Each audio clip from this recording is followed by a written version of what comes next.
everybody, welcome back to Talk with Nia, and if you're new, what's up? All right, so I wanted to talk about a few things today. Now, the first thing, Ari Lennox, she released a new song called Soft Girl Era. You guys have probably seen that this was announced. Hopefully you took some time to listen to this song. I think it's a little bop. I'm going to be listening to it because I want to get back in my soft girl era, okay? I'm in new mommy era. I'm in the trenches, honey. It's getting a little better, but my daughter is still not sleeping through the night, and she'll be 14 months next week. So your girl is tired, but I'm trying to get my soft girl era. So go ahead and check out Ari Lennox's song called Soft Girl Era and let me know what you think. Now, speaking of music, I did want to bring up Will Smith. Now, y'all remember, if you've been subscribed to the channel, we talked about when Will Smith went up there and smacked Chris Rock in defense of Jada, right? And after all that happened, it was really hard for Will Smith to kind of be likable in the industry. A lot of people wasn't messing with him. Okay, and then he got back out there. Now people are like getting more acclimated to him and showing him love now that like a lot of time has went by, which is nice to see. So much so that Will Smith got a street named after him in West Philly, and he was out there celebrating with his mom. And that was really, really nice to see because despite everything that happened with him and Chris Rock, Will Smith has done a lot of things. He has accomplished a lot. You know, he is just a legend, honestly. He has killed his space in acting. He also dabbed into music, you know, and speaking of him dabbling into music, not only back in the day, he put out a song, and in the lyrics, he basically talks about, you know, his relationship and the Oscar slap. Now, in the lyrics, you'll see it said, "You decided to instigate it, and now you got me. I'm motivated. Take a beat, I'm spitting heat, I'm on fire, incinerated. I'm way too calculated for me to ever get dominated. If I was you and I saw me, I'd see why you be aggravated."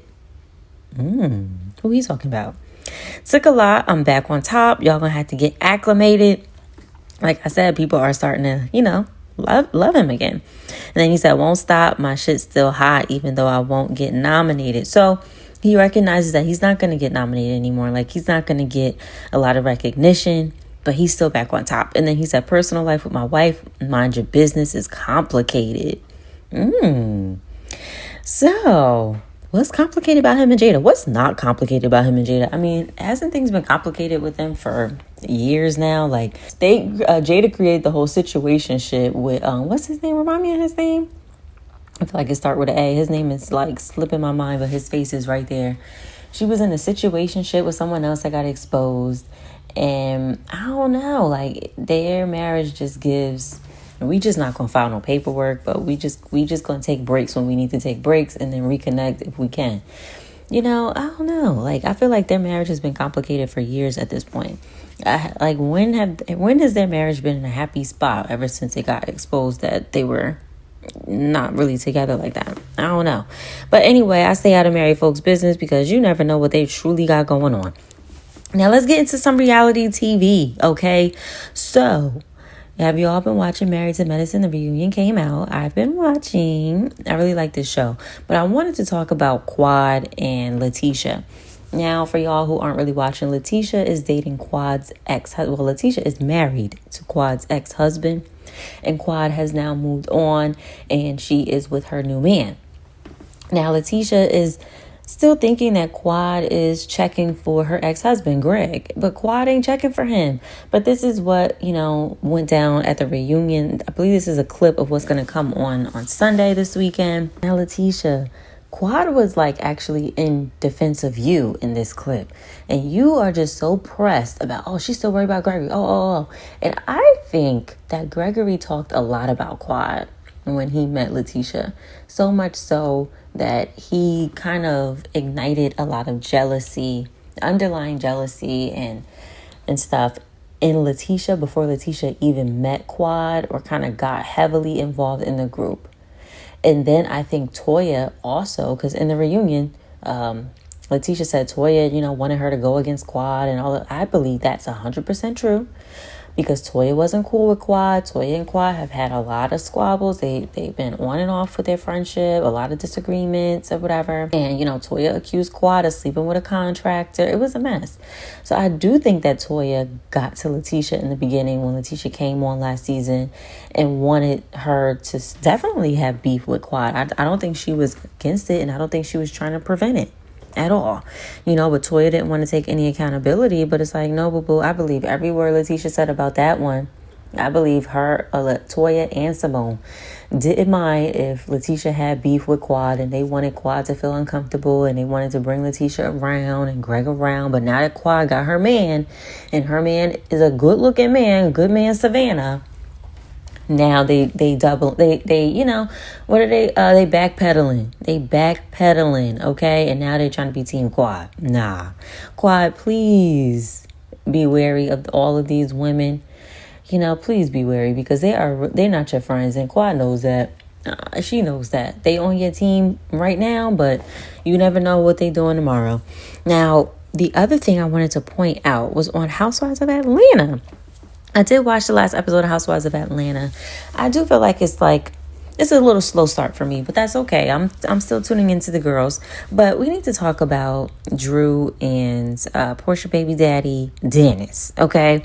Dennis McKinley and Drew posted a picture. They were at a ATL media tour, and she tagged Dennis, and they're promoting Drew's song called Delulu. Now, Drew sounds great on the song, and Porsha was in the comments and she said, "Go baby daddy," and then Drew with a fire emoji. So I guess now that the show is done filming, are we going to see Porsha being cool with Drew and Dennis kind of working together in the music scene? I still don't understand Dennis and Drew working together in the music scene. It still doesn't make any sense to me. We didn't meet Dennis as a music producer or a manager in that sense, okay? Still don't understand it. But I also think that this is a storyline that they had to just come up with so that the show has some type of context for Drew and Porsha, because Porsha doesn't have a storyline at this point. We can't see Simon. Okay, you guys are going through a divorce, but we really don't really get to see much. She's just talking to her mom about it, like a breakup, and it's not like that storyline doesn't have enough weight for it to carry her through like a 12 or 16 episode season. So I think they had to come up with Dennis and pull him in and then get him to work with Drew, because this doesn't even make sense.